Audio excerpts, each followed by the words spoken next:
할렐루야. 네, 수요 기도회 가운데 나오신 여러분 주님의 이름으로 환영하며 축복합니다. 네, 우리 옆에 계신 분에게 이렇게 인사하겠습니다. 오늘 주님 만나고 돌아갑시다. 이렇게 인사하겠습니다. 오늘 주님 만나고 돌아갑시다. 아멘.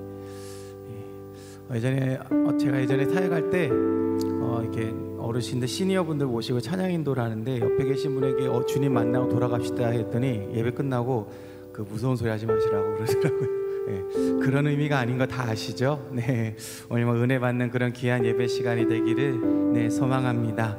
오늘도 그 하나님 우리의 반석 되시며 우리를 인도하시는 그 하나님을 함께 우리 찬양하며 우리 기쁨으로 나아가도록 하겠습니다.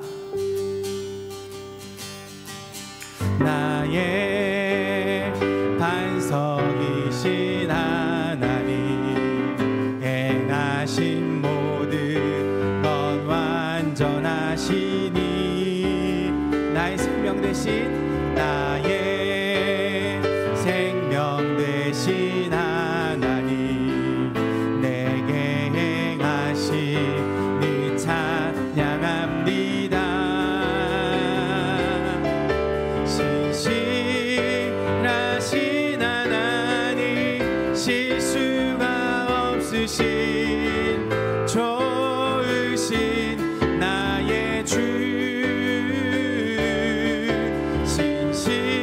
신실하신 하나님 실수가 없으신 좋으신 나의 우리 한 번 더 나의 반석이신 하나님 나의 반석이신 행하신 모든 것 행하신 모든 것 완전하시니 우리의 생명 대신 나의 생명 대신 하나님 내게 행하시니 찬양합니다.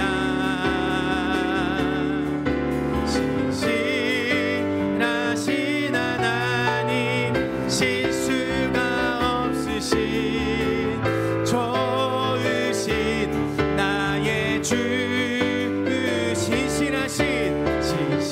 신실하신 하나님 실수가 없으신 좋으신 나의 한 번 더 신실하신 나의 주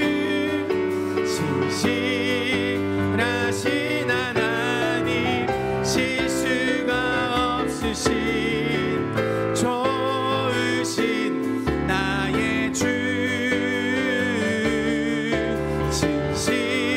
신실하신 하나님 실수가 없으신 좋으신 나의 주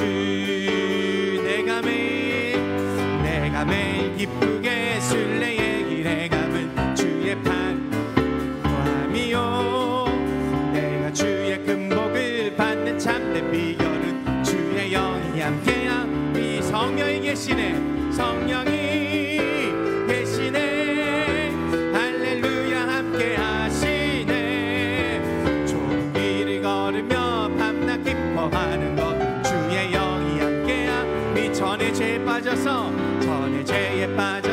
평안함이 없을 때 예수 십자가의 공로를 입어 그 발 아래 엎드려 참된 평화 얻음은 주의 영이 함께함이 성령이 계시네 성령이 계시네 할렐루야 함께 하시네 좁은 길을 걸으며 밤낮 기뻐하는 것 주의 영이 함께함이 나와 동행하시고 모든 염려하시니 나는 숲의 새와 같이 기쁘다 내가 기쁜 마음으로 주의 뜻을 행함은 주의 영이 함께함이라 성령이 계시네 할렐루야 함께 하시네 좁은 길을 걸으며 밤낮 기뻐하는 것 주의 영이 함께함이라 세상 모든 욕망과 나의 모든 정욕은 십자가에 이미 못을 박아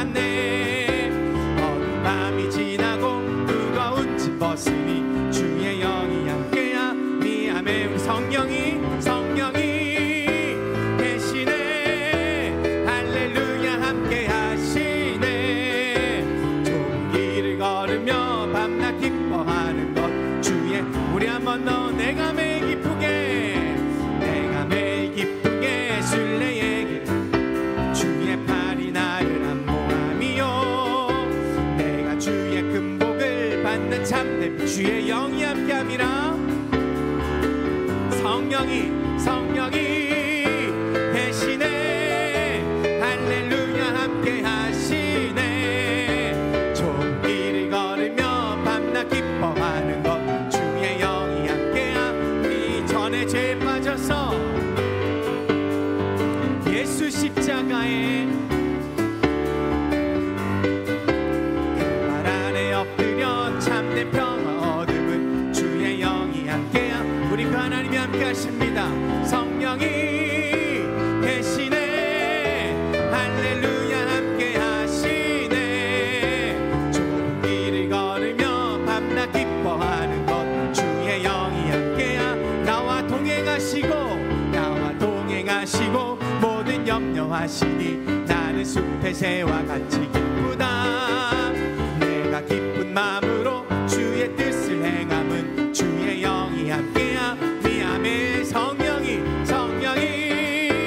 대신에 할렐루야 함께 하시네. 좁은 길을 걸으며 밤낮 기뻐하는 것 주의 영이 함께함. 이 세상 모든 욕망과 나의 모든 정욕은 십자가에 이미 못을 박았네.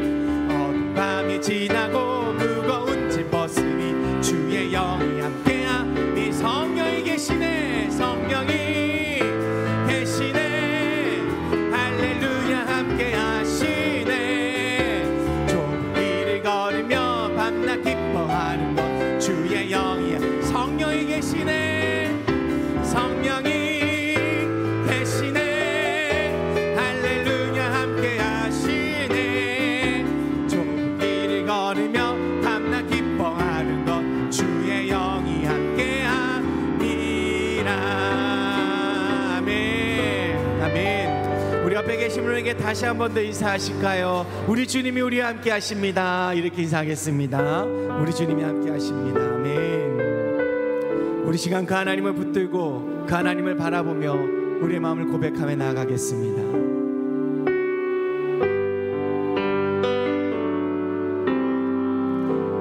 마음속에 어려움이 있을 때, 마음속에 어려움이 있을 때, 마음속에 어려움이 있을 때 주님 내게 먼저 오사 내 마음을 만지고 주님 앞에 나올 수 없을 때, 주님 앞에 나올 수 없을 때, 주님 앞에 나올 수 없을 때 주님 날 먼저 안으시네. 아멘. 그럼에도 불구하고 날 사랑하시는 내 하나님의 사랑은 나의 모든 걸 덮고, 그럼에도 불구하고 날 안아주시는 내 하나님을 부를 때 아버지라 부르죠. 그럼에도 불구하고 날 사랑하시는 내 하나님의 사랑은 나의 모든 걸 덮고, 그럼에도 불구하고 날 안아주시는 내 하나님을 부를 때 아버지라 부르죠. 우리가 하나님께 마음속에 어려움이 있을 때, 마음속에 어려움이 있을 때, 마음속에 어려움이 있을 때, 마음속에 어려움이 있을 때, 마음속에 어려움이 있을 때 주님 내게 먼저 오사 내 마음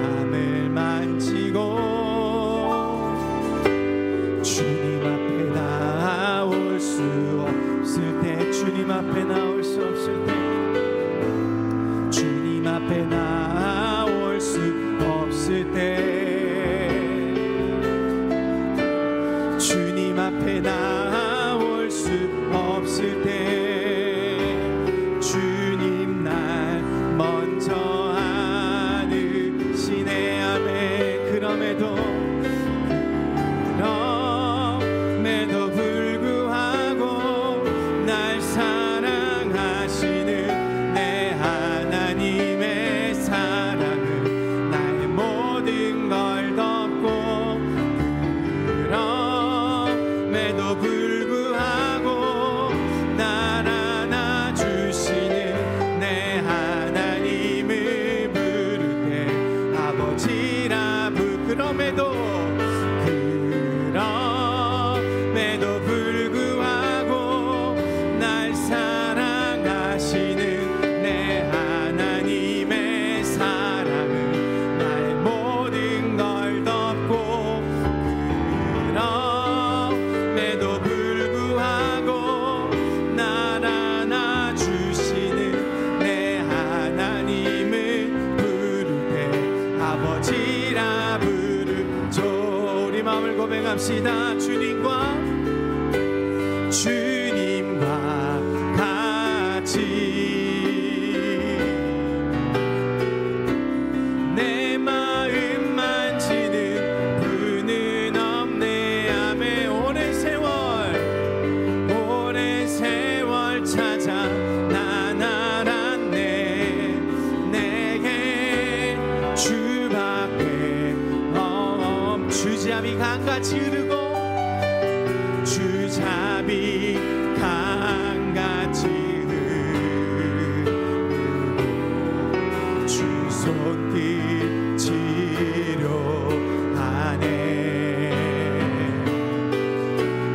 고통받는 자녀 부르시니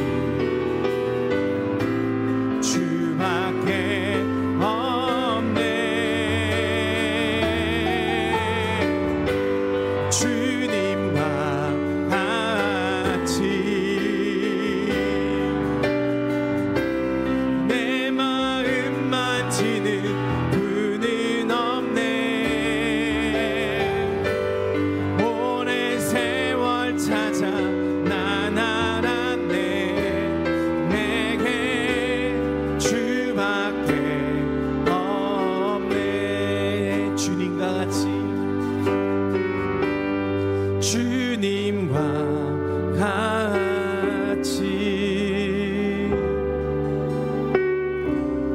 내 마음 만지는 분은 없네. 오랜 세월 찾아 난 알았네. 내겐 주밖에 없네. 그렇습니다. 주님, 우리에겐 주밖에 없습니다. 그럼에도 불구하고 날 사랑하시고 우리가 어떠한 모습으로 우리가 어떠한 마음을 가지고 있던지 간에 그럼에도 불구하고 우리를 안아주신 하나님, 우리가 그 하나님만을 더욱더 바라보며 그 하나님만을 더욱더 의지하는 그런 우리의 삶이 되게 하여 주시옵소서. 오늘 예배가 그러한 마음을 더욱더 가지고 주님께로 나아가는 그러한 예배가 되게 하여 주시옵소서. 우리 시간 이러한 마음을 가지고 우리 오늘 예배를 위해서 우리 함께 기도하며 나아가겠습니다.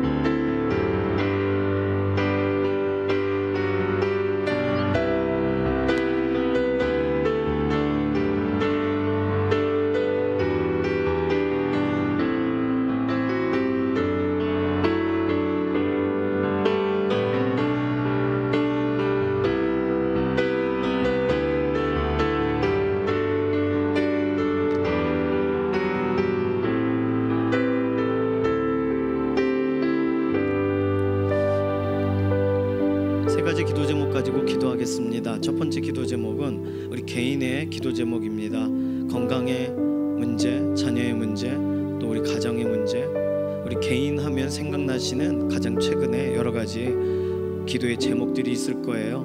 하나님의 선하신 손을 그 일 가운데서 경험하게 하소서.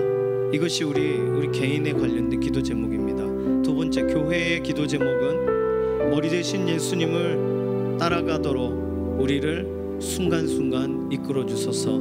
예수님의 몸답게 우리를 훈련시켜 주소서. 전도의 현장이든 기도의 현장이든 말씀 앞에 서는 현장이든 예수님이 우리의 주님이시라는 사실이 매 순간 믿어지고 실제로 따라가고 준비되고 훈련되게 하소서. 교회를 하나님께 의탁하는 기도입니다. 세 번째 기도는 열방에 관련된 기도 제목입니다. 나라와 민족, 하나님이 오늘도 경영하고 계시죠.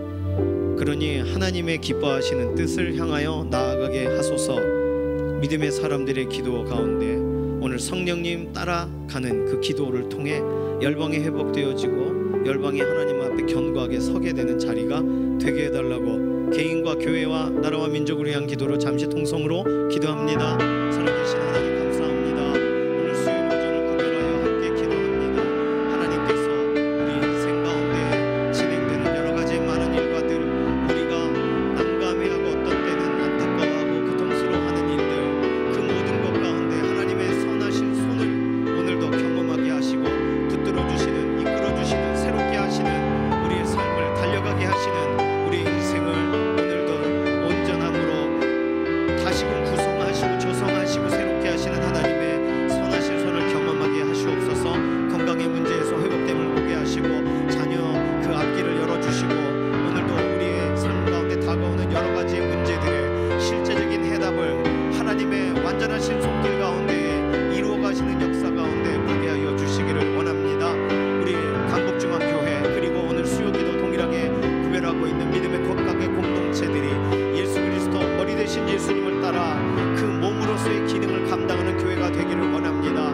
각각이 꿈꾸는 교회가 아니라 예수님이 꿈꾸시는 교회로, 각각이 소망하고 있는 교회의 모습들이 아니라 예수님이 이끌기 원하시는 방식의 교회로 그렇게 우리를 준비시켜 주시고 훈련시켜 주시고 알아듣게 하시고 예수님이 오라 하시면 따라갈 수 있게 하시고 예수님이 함께 가자 하시면 함께 나아가는 믿음의 공동체로 세워지게 하시옵소서.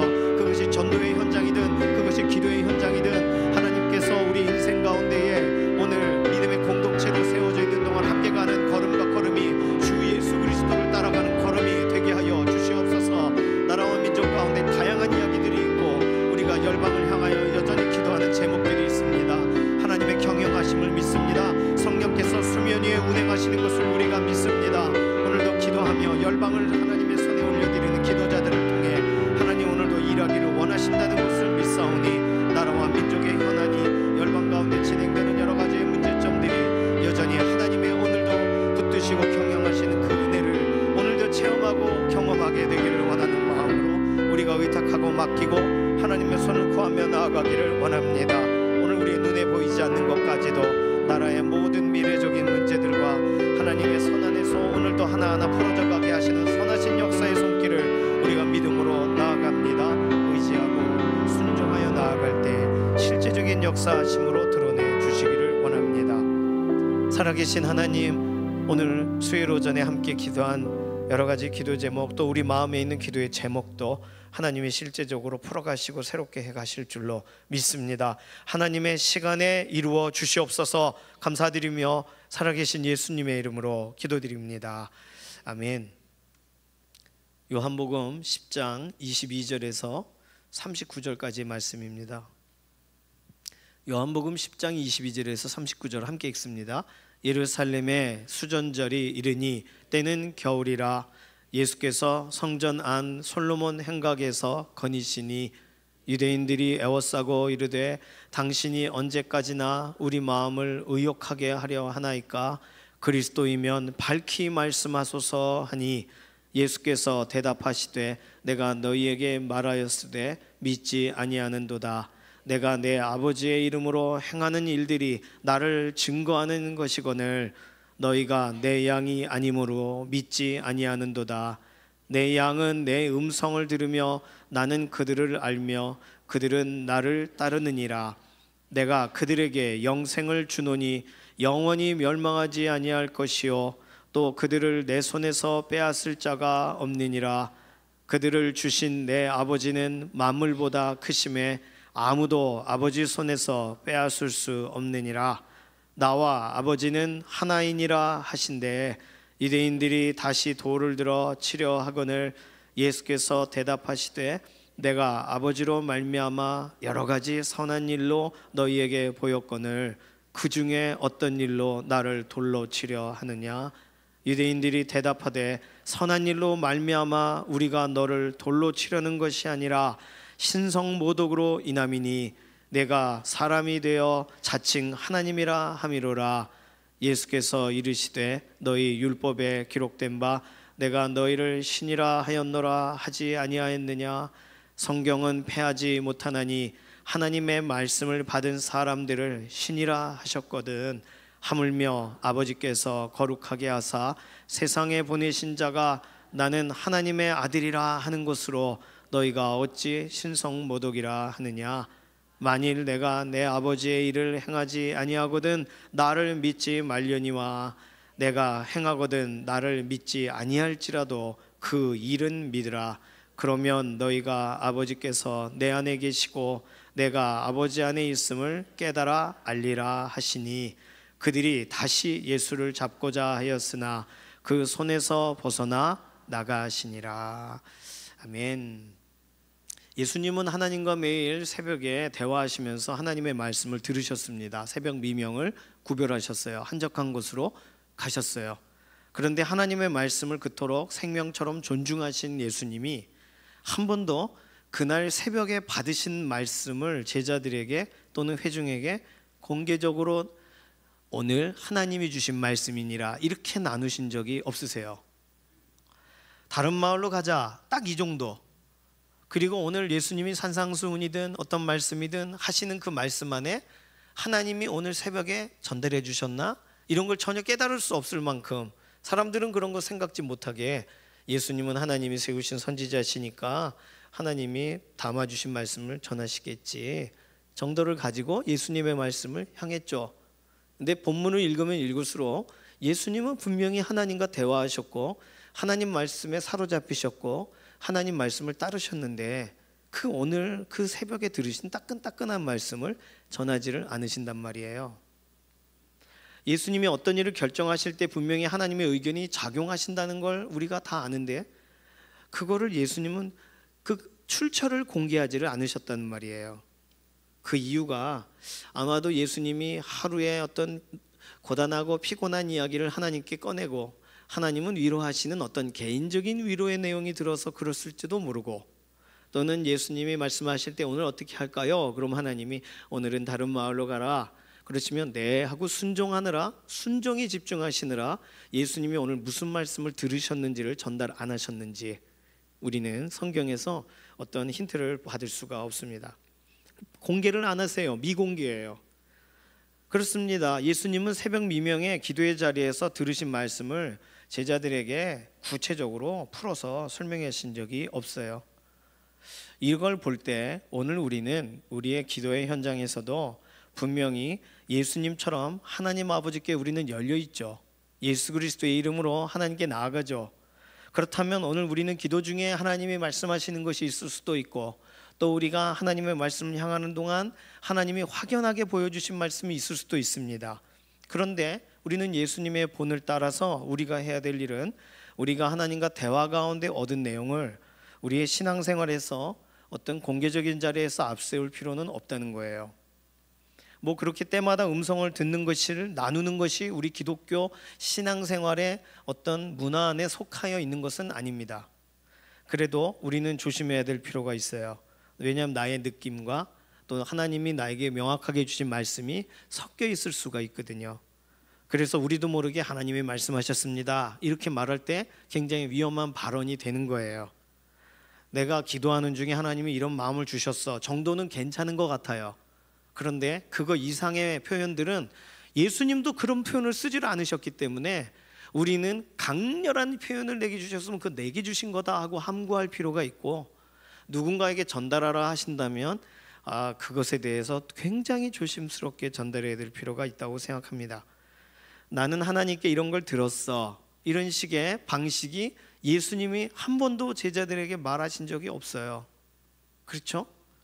그러니까 어떻게 보면 하나님이 내게 말씀하시면 그게 밥솥에 뜸을 들이는 것처럼 뜸이 다 들어 칙칙칙칙칙 하고 밥 냄새가 날 때야 열어야지 괜히 열면 뻥 터지는 것처럼 요즘은 뭐 압력 밥솥이라 그것도 떠치는 것도 잘 막습니다만 그러니 우리는 우리에게 말씀하시는 것을 우리가 녹리고 받아들일 생각을 해야지 자꾸 전달하고 꺼내려고 한다면 그것도 문제가 되겠죠. 왜냐하면 예수님은 들으신 말씀, 음성보다 기록된 말씀, 성경을 의도적으로 앞세우셨기 때문입니다. 그분이 이 땅에 오신 목적으로 삼으신 그런 이 말씀을 내가 이곳에서 이루게 하리라가 예수님의 목적이세요. 마귀가 광야에서 예수님을 시험할 때도 예수님은 그분의 신적인 권위로 마귀를 압도하실 수 있었습니다. 근데 그렇게 하지 않으시고 마귀가 이곳저곳에 그런 말씀을 가지고 인용해 대고 있을 때 예수님은 정확한 하나님의 그 본문에 대한 그 질문에 대한 답변인 신명기 8장 3절, 6장 16절, 6장 13절로 마귀에게 정확한 답변을 하세요. 기록된 말씀으로 답변하셨다는 거예요. 예수님은 그분의 공생애가 성경 말씀을 꺼내주시는 그런 매일매일의 기회였다라고 해도 과언이 아닐 것입니다. 마태복음 산상수훈 설교, 긴 설교 가운데 출애굽기 20장 13절과 14절을 꺼내셨고 10계명, 6계명과 7계명에 대한 내용이에요. 고향 땅 가버나움에 가셔서 설교하실 때에는 이사야 61장 1절 2절을 펼쳐서 읽으시면서 예수님의 사역을 소개하셨어요. 침례 요한에 대해 말씀하실 때는 말라기 3장 1절 큰 계명이 무엇입니까? 유대인 지도자들의 질문에는 신명기 6장 4절 5절 어디에서 주어진 권위인가? 누가 너에게 권위를 주었느냐? 바리새인들이 질문할 때는 신명기 17장 6절을 인용하셔서 설명하세요. 결혼 문제에 대한 질문에는 창세기 2장 24절을 설명하세요. 죄인들과 왜 교제하냐는 질문에는 호세아 6장 6절을 설명하세요. 헛된 전통을 강조하는 자들에게는 이사야 29장 13절로 답변하세요. 호산나 호산나 소리를 싫어하던 사람들 저 소리 좀 안 듣게 해줘. 그러면 예수님은 시편 8편 2절을 말하셨어요. 성전 정화 때는 이사야서 56장 7절 말씀으로, 성경의 권위를 말씀하실 때에는 시편 119편 89절을 그대로 인용하세요. 예수님의 죽으심과 부활하심을 설명하실 때는 요나서 1장 17절을 가지고 예수님을 설명하셨어요. 예수님이 거부를 당하실 것을 예고하실 때에는 건축자의 버린 돌이 모퉁이 돌이 된다라는 시편 118편 22절에서 23절을 설명하세요. 성전에서 율법과 연관돼서 토론하실 때는 시편 110편 1절 말씀을 가지고 답변하셨고, 마지막 6월절 밤에 제자들에게 말씀하실 때는 시편 35편 19절, 시편 69편 4절로 답변하셨습니다. 제자들이 떠날 것을 말하실 때는, 제자들이 예수님 곁을 떠날 것은 스가랴 13장 7절에 목자를 치리니 양떼가 흩어지리라, 이걸 그대로 말씀을 하셨어요. 십자가상에서는 시편 22편 1절, 시편 31편 5절을 말씀하세요. 자, 지금 제가 성경 구절만 말씀을 드렸고 내용을 설명 안 드려서 되게 궁금하실 건데, 유대인들은 그냥 몇 장 몇 절 해도 어느 정도 알아들었을 수도 있습니다. 예수님은 걸어다니는 성구사전처럼 행동하셨어요. 3년이라는 짧은 시간에 하나님의 말씀을 말씀하셨고 바르게 인용하셨습니다. 말도 안 되게 적용하신 적이 없어요.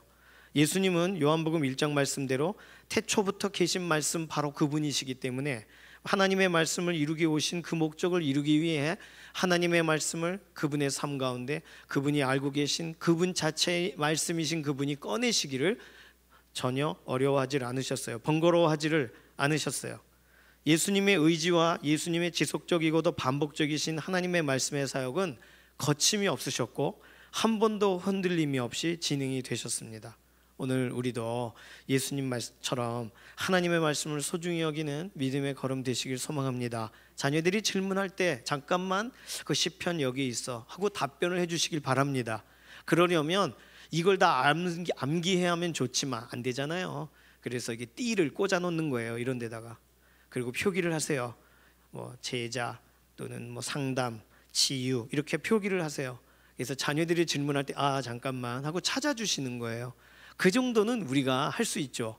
그 정도가 우리가 할 수 있는 이 땅에서 예수님 따라가는 방법입니다. 자, 그런데요, 예수님께서 이렇게 하나님의 말씀을 분명하게 전하셨고 말씀대로 오신 분이 예수님이심을 말씀으로 소개하셨음에도, 기록된 말씀으로 소개하셨음에도 어느 날 유대인들이 평소에 예수님 말씀은 집중하지 않고 당신이 그리스도란 증거를 밝히라. 그리고 또 찾아온 거예요. 이 겨울이잖아요.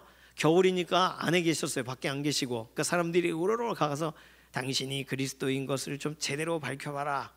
오늘 예수님이 말씀하신 본문 아까 함께 살펴봤지만 오늘 본문의 내용은 예수님이 내가 계속 말했는데 뭘 더 말하라는 거냐 라고 말하셨다는 거예요.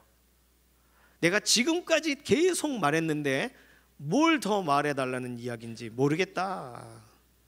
여기서 예수님은 하나님의 말씀을 인용해 주시고 말씀으로 답변하시는 방식을 바꾸셔서 예수님의 언어로 정확하게 세 가지를 설명하십니다.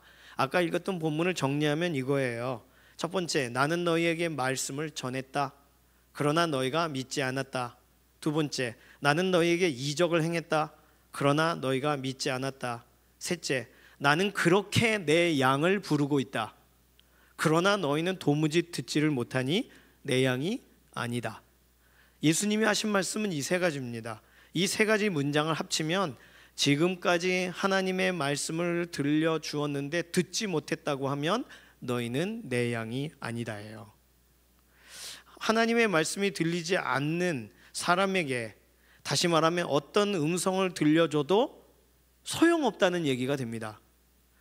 그러자 놀랄만한 일이 일어났어요. 사람들이 31절 돌을 들어 예수님을 치려했습니다. 이상하죠?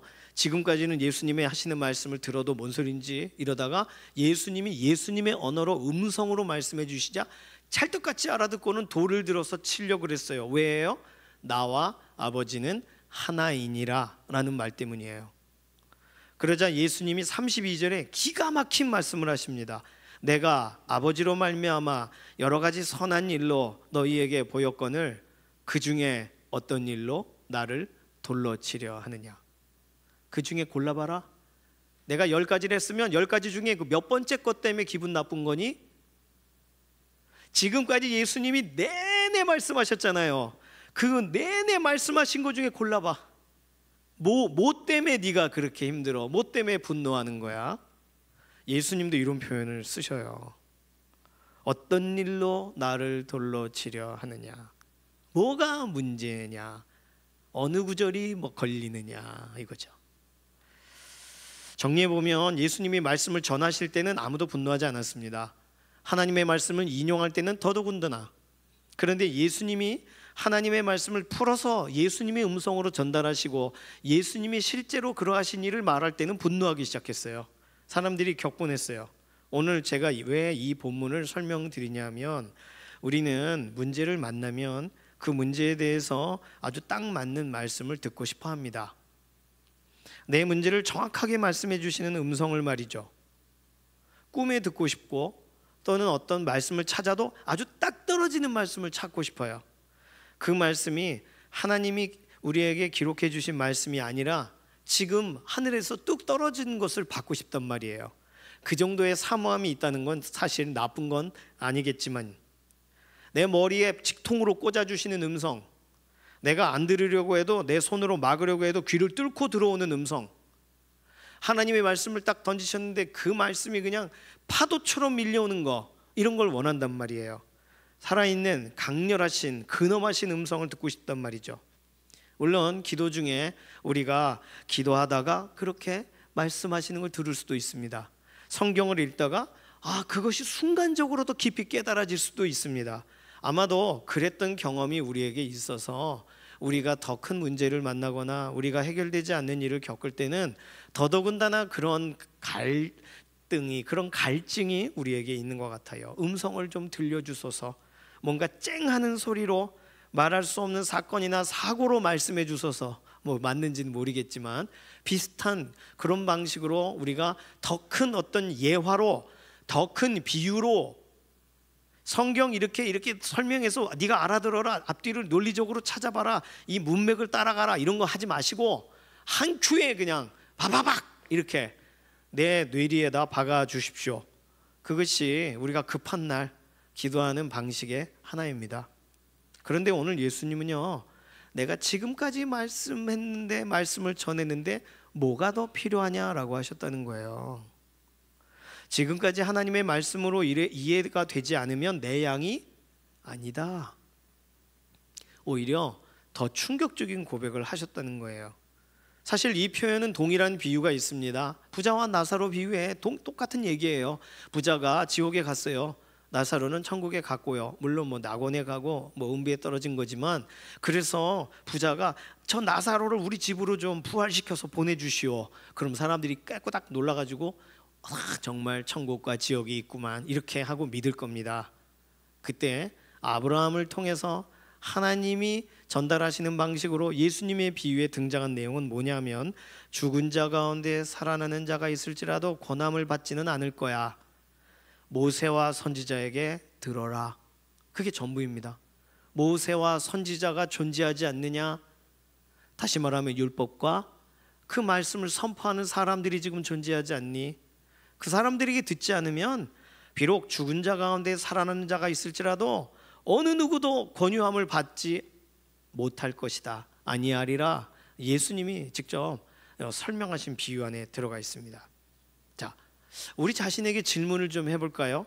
그렇다면 오늘 나는요, 내가 문제나 어떤 사건이나 이런 것 가운데 있을 때 내게 그 문제를 풀 실력이 없는 건 당연합니다만, 내게 그 문제에 대한 답변이 될 만한 말씀이 있는지, 아니면 그 말씀을 말씀으로 여기지 않는지, 오늘 예수님이 하신 말씀을 우리에게 적용해 보면 말씀이 없어서 의문을 가지고 있는지, 말씀을 거부하며 다른 걸 달라고 하고 있는지 우리 자신을 생각해 봐야 된다는 거예요. 어떤 일로 그러느냐?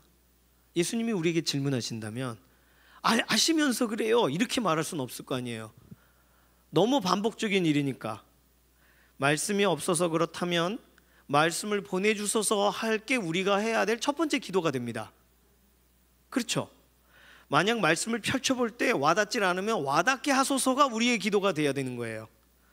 하나님의 말씀에 특별한 어떤 사인과 음성과 뭔가 강력한, 내가 정말 정신 차릴 만한 뭔가를 제대로 좀 보여주십시오라고 한다면 제대로 안 보여주신 적이 있냐고 오히려 하나님이 우리에게 답변하실 거예요. 음성을 들려주시지 않는 분이 아니에요. 음성이 필요 없어서가 아닙니다. 그러나 이미 하나님의 말씀으로 충분하다는 거죠.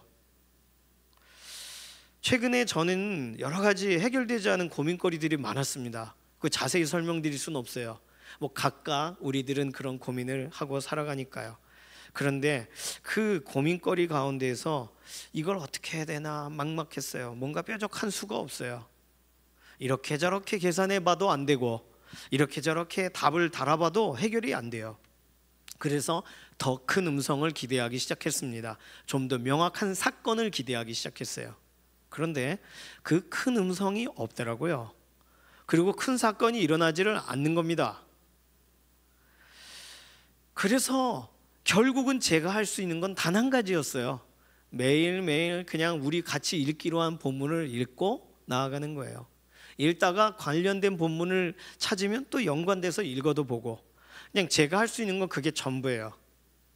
그냥 말씀을 따라가기 시작했습니다. 매일 말씀을 묵상한 거예요. 별거 아니에요. 매일 그냥 따라가요. 어떤 때는 몰라요. 이해가 안 돼요. 몇 번은 읽어요. 그래도 이해가 안 될 때도 있었어요. 그래도 말씀 앞으로 가는 거예요. 거기 먹을 것이 있다 이렇게 생각하고, 거기서 내 줄임배를 채우리라. 왜? 문제에선 채울 수 없으니까, 상황 가운데선 채울 수가 없으니까. 그렇게 매일매일 그냥 말씀으로 가면서 시간을 보냈습니다. 솔직하게 말씀을 드리면 문제는 해결되지 않은 채. 그런데 제 매일의 삶이 조금씩 달라지기 시작했어요. 제가 고민하던 것이 제 생각의 중심에 있었는데, 그 중심이 있고 변방으로 말씀을 읽기 시작했는데, 어느 날 매일매일 말씀을 읽기 시작하니까 그 문제가 중심에서부터 조금 변방으로 가기 시작했고, 말씀이 제 중심으로 들어오기 시작했어요. 왜냐하면 말씀이 이해가 안 되니까, 고민을 하다 보니까 말씀을 계속 읽고 있는 거예요. 저도 모르게. 뭔가 시원하고 답이 딱 뜨는 말씀을 주시면 그럼 그 말씀 할렐루야 그러고 그냥 탁 덮어버리고 하루를 샥 멋지게 살아가면 되는데, 이게 뭔 소리인지 모르겠으니까 이렇게도 찾아보고 저렇게도 찾아보고 하면서 말씀을 읽는 거예요. 요즘 예레미야 선지서가 그렇죠. 저와 같은 고민을 하고 계시면 정상적으로 성경을 읽고 계신 겁니다. 뭔 소리야 이거, 또 왜 이 소리야 이러면서 읽으면 정상인 거예요. 그러니까 여기서 뭘 찾아야 돼라고 고민하며 머리를 쓰는 거예요. 똑같은 말을 또 쓰신 건 이유가 있을 건데 이러면서, 그리고는 문제는 안 풀리고, 야 이게 좀 시원하게 풀어주시는 뭐가 나오면 좋은데 이러면서 말씀을 읽어요. 그러면서 말씀이 제 고민거리가 됐어요. 최소한 새벽에 설교는 해야 될 거 아니에요. 그 말씀이 고민거리가 됐어요. 그러니까 고민을 계속하는 거예요. 제 고민거리가 옆으로 점점 가요. 좀 이따 고민하고 말씀을 고민하기 시작했어요. 1시간 읽어도 모르겠어요, 어떤 경우에는.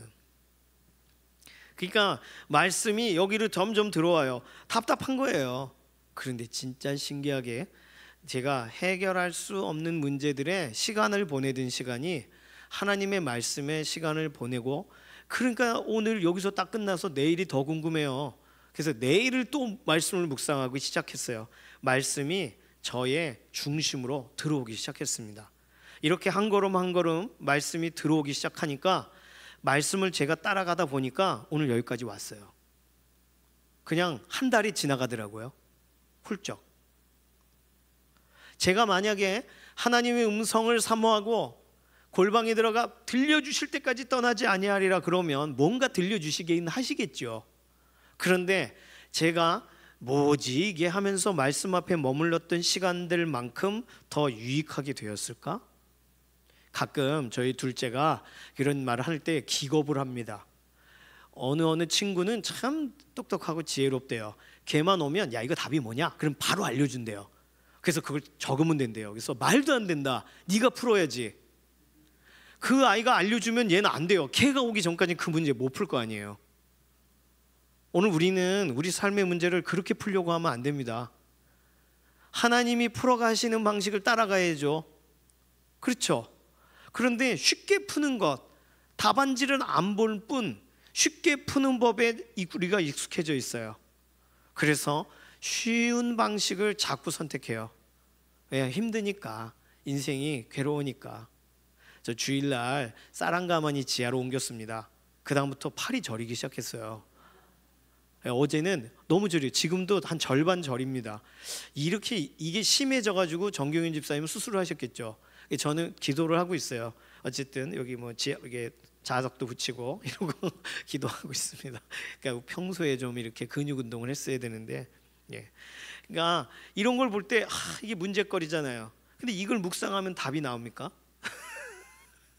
그러니 이게 쉽게 푸는 방법 찾지 않고 한 걸음 한 걸음 나아가야죠. 문제가 있는데도 말씀 묵상의 시간을 더 소중히 여기게 됐어요. 궁금하니까요, 모르겠으니까. 그런데 그 시간이 저를 살리는 거예요. 말씀 앞에 좀 더 머물면 머물수록 그 시간이 저의 나머지 시간을 살려요. 오늘 예수님이 하신 말씀이 조금 이해되기 시작했어요. 예수님이 야 내가 지금까지 숱하게 말했는데 또 뭐? 저는 그렇게 오늘 본문이 알아들어졌습니다. 예수님이 얼마나 많은 증거로 하나님의 말씀을 전하셨어요. 근데 제발 좀 제대로 좀 말을 해봐, 네가 왜 그리스도인지.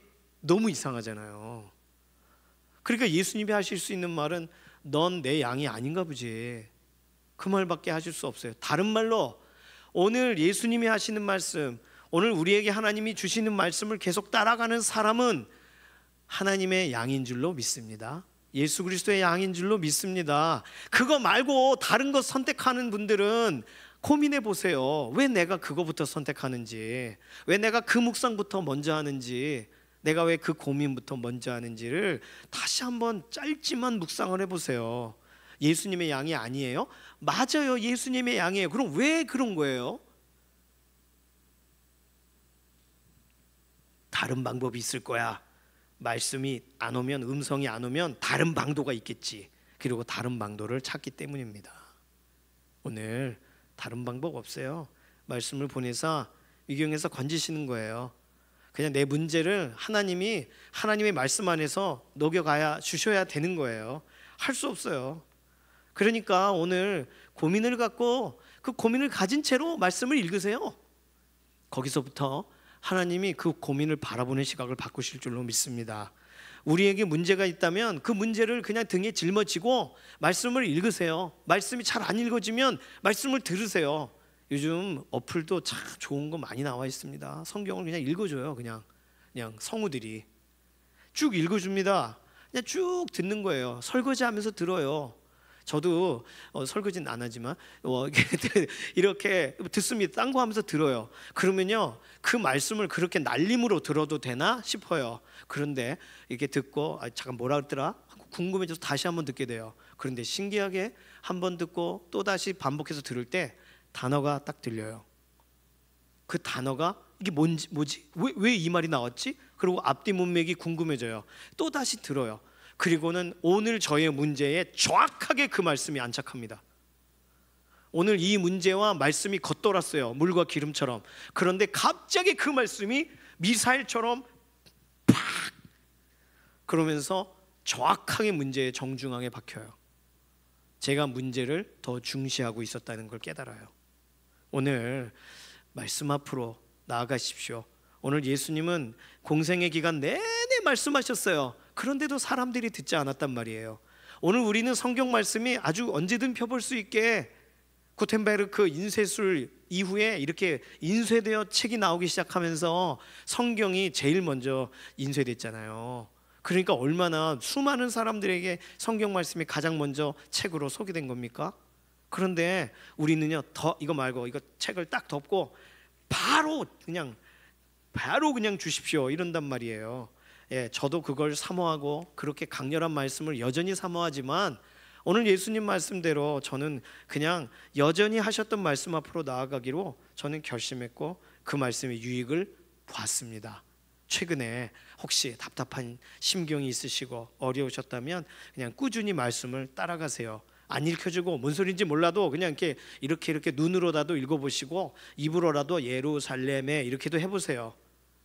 그러면서 귀가 또 우리의 눈이 우리의 마음이 움직여지기 시작하는 순간을 올 때까지 하나님을 기대하면서 하나님의 말씀을 따라가시기 바랍니다. 왜냐하면 그 방법 말고는 오늘 예수님도 그러셨고 실제로 더 큰 음성으로 말씀하시지 않는 게 하나님의 일반적인 법칙이세요. 하나님의 질서세요. 그러니까 오늘 우리는요 굉장히 반복적이고 또는 번거로워 보일지라도 말씀을 읽어야 됩니다. 가끔 집에 가서 밤늦게까지 잠 안 자는 어떤 한 분을 저희 집에서 보게 됩니다. 아이들은 다 자는데 한 분이 잠을 안 자요. 뭐 하나 보면 성경을 필사를 하고 있어요. 그러면서 많이 썼더라고요. 필사를 쫙 합니다. 네, 안 읽혀지면 필사를 하세요. 써보세요. 물론 손이 아파요. 예, 한 구절만 쓸 수 있잖아요. 하루에 하나라도. 그렇게라도 말씀 앞에 그냥 가세요. 말씀 앞으로 가야 돼요. 목이 말라 그러지 마시고 그냥 물 앞으로 가세요. 그냥 가서 거기 넘어지면 파도가 쳐서 올 때가 있겠죠. 하나님 말씀 앞으로 가는 거 번거로운 일입니다. 그러나 그게 살 길입니다. 그렇게 해서 우리의 문제보다 하나님의 말씀이 중심부로 더 들어오고, 그래서 하나님의 말씀이 그러하니까 문제를 대하는 태도가 달라지고 하나님께서 우리의 인생을 이끌어 가시는 방식을 더 이해하게 되고, 그것이 신앙생활에 하나님께서 우리에게 보여지게 하시고 채워지게 하시는 방식인 줄로 믿습니다. 오늘 예수님 말씀하셨잖아요. 내가 여러 가지 선한 일로 너희에게 다 보여줬는데 그 중에 어떤 일로 나를 돌로 치려고 하느냐? 지금까지 말씀을 보내사 위경에서 건지기 위하여 여러 차례 말씀을 보냈으나 거절한 그 사람들에게 그래 뭐 때문에 그러느냐 하셨잖아요. 오늘 우리는 어느 위치에 어떠한 상태로 하나님의 말씀을 어느 위치로 존중하고 있습니까? 딱 맞는 말씀 찾지 마시고 따라가세요. 따라가다 보면 갈림길도 만나고 교차로도 만나고 그리고 정답도 만나게 될 줄로 믿습니다. 그게 우리 방식이에요. 그냥 그렇게 읽는 거예요. 통독을 하시든지 정독을 하시든지 따라가세요. 따라가신 말씀을 따라간 사람 중에 은혜를 잃어버렸다 간증 한 번도 못 들어봤습니다. 그런데 말씀 어딘지 찾아주면 내가 살 텐데, 그리고 말씀 앞으로 가질 않아요. 그래서 성경은 내게 가까이 있으나 나는 너무나도 하나님의 은혜로부터 멀도다, 이런 고백은 가끔 듣습니다. 오늘 저도 어쨌든 이러한저런 어려운 일들과 답답한 일들 가운데 하나님의 말씀이 중심에 와서 다른 고민거리가 없어요. 말씀 읽는 게 더, 말씀에 대한 궁금증이 더 많이 커졌어요. 그게 더 좋은 거 아니겠습니까? 그리고 그렇게 따라가는 게 그게 신앙생활이라면 할만하지 않습니까?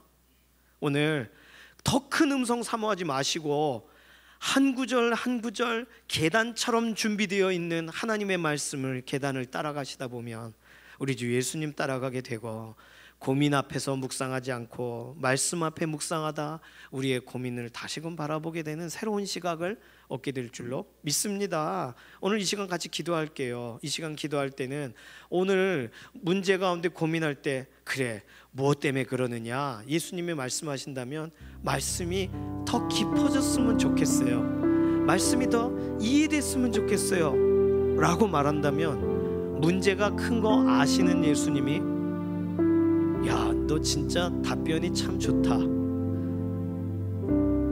내가 너만한 사람 못 만나봤다 하시지 않으시겠습니까? 오늘 이 말씀이 이해가 되고 싶습니다. 이게 궁금해요. 빌립이 길을 지나가는 어떤 외국인을 봤습니다. 외국인, 쉐캄한 사람을 봤어요. 에티오피아 내시예요. 내시가 골똘히 고민해요. 그 고민하는 사람에게 성령님이 가라고 하셨어요. 무엇 때문에 그러느냐? 이게 이해가 안 됩니다. 이사야서의 말씀인데 이해가 안 돼요. 빌립이 보니까 예수님에 대한 구절이에요. 풀어서 설명해 줍니다. 그러자 여기 물이 있으니 내가 여기서 신앙 고백하는 게 옳지 않느냐? 에티오피아 내시 거기서 은혜를 받습니다. 오늘 그렇게 골똘히 고민하고 말씀 앞에 서다가 우리의 삶에 놀라운 새로운 전기를 맞이하게 되시는 믿음의 동역자들이 되도록, 오늘 수요기도 믿음의 동역자들을 서로 축복하는 기도로, 그리고 고민거리보다 말씀을 먼저 묵상하고 말씀 먼저 읽고, 그런 우리의 선한 습관들이 오늘 이 자리에 계신 분들 안에 실제적으로 자리하게 해달라고, 그리고 말씀으로 우리를 이끄소서, 말씀 대신 예수님 우리를 이끌어 가소서, 우리 이러한 기도로 잠시 통성으로 기도합니다. 살아계신 하나님 감사합니다. 여전히 문제가 우리 가운데 있더라도 그 문제보다 말씀이 앞세워지시고 그 말씀이 우리 가운데 더 존중받으실 그런 놀라운 위치에 계신 줄로 믿습니다. 예수님도 말씀으로만 답변하셨고, 예수님도 매 순간 말씀으로 하나님의 말씀을 인용함으로 이루어 가셨는데, 더 구체적으로 말하라고 하는 참으로 그 유대인들의 말에 무엇 때문에 그러느냐 말씀하신 예수님, 오늘 우리 인생에 명확하게 하시고 새롭게 하시는 그 놀라운 은혜의 말씀의 자리로 우리가 더 나아가기 원합니다. 몰라도 나아가기 원하고, 깨닫기 원하는 갈증으로 나아가기 원하고, 물 가운데 나아가야 그 물을 쓰고 생수를 먹는 것이지, 우리가 먼 산 위에 올라가 어디서 생수를 얻겠습니까? 오늘 생수 대신 예수 그리스도 그 길을 향하여 나아가고 그 완전하신 은혜를 향하여 나아가, 여전히 반복적인 우리의 문제 앞에서도 그럼에도 불구하고 하나님을 온전히 신뢰하며 주의 말씀을 따라 나아가는 믿음의 걸음 되기를 원합니다. 말씀으로 우리를 살리시옵소서, 말씀으로 우리를 일으키시옵소서, 말씀 안에 답이 있음을 우리에게 다시금 발견하게 해주시옵소서. 세상에서 얻는 것이 아니라 하나님의 말씀에서 생명을 얻고 우리가 걸어갈 길을 얻고, 우리가 오늘도 호흡할 호흡을 얻고, 우리가 이 세상에서 얻을 수 없는 참 기쁨을 얻는 자리가 말씀의 자리인 줄로 믿습니다. 우리가 오늘 읽어가는 예레미야 본문에서 내가 좋아하는 그 생명의 말씀의 구절에서 자녀에게 읽어줘야 될 그 말씀의 구절 가운데 어느 것이든 우리를 살리기 위하여 말씀을 보내사 위경에서 건지시려고 하시는 하나님의 놀라우신 계획을 오늘도 우리가 따라가기를 원하오니, 하나님 우리 인생 가운데 오늘도 말씀을 보내사 오늘 우리가 그 말씀을 앞세워 오늘 다시금 일어섬이 있고 회복됨이 있고 다시금 중심이 바로잡히는 복된 믿음의 삶이 되게 하여 주시옵소서. 살아계신 하나님, 오늘 우리에게는 여전히 문제가 산적해 있습니다. 어젯밤 끝났는 줄 알았는데 오늘 다시 시작되는 일들도 있습니다. 그래서 어디서 이것을 풀어가야 되나, 어떻게 이것을 해결해야 되나, 이때는 무엇을, 어떤 태도를 가져야 되나 고민하다 답을 얻지 못해 말씀 앞에 섰는데, 그 일이 우리에게 생명이 될 줄이야, 우리에게 참 길이 열릴 줄이야, 우리가 생각지 못한 놀라운 일들을 오늘도 성령님 행하시는 줄로 믿습니다. 오늘 말씀을 제일 나중에 찾는 인생 되지 않게 하시고 하나님 말씀 묵상하다 좀 더 시간이 우리에게 구별되어 우리의 중심이 궁금해하는 말씀들로 채워져 하나님 앞에 한 걸음 한 걸음 더 나아가는 그러한 삶의 걸음이 계속 이어지게 하여 주시옵소서. 감사드리며 살아계신 예수님의 이름으로 기도드립니다. 아멘. 주님께서 가르쳐 주신 기도합니다. 하늘에 계신 우리 아버지여, 이름이 거룩히 여김을 받으시오며 나라에 임하오시며 뜻이 하늘에서 이루어진 것 같이 땅에서도 이루어지이다. 오늘날 우리에게 일용할 양식을 주옵시고 우리가 우리에게 죄 지은 자를 사하여 준 것 같이 우리 죄를 사하여 주옵시고 우리를 시험에 들게 하지 마옵시며 다만 악에서 구하옵소서.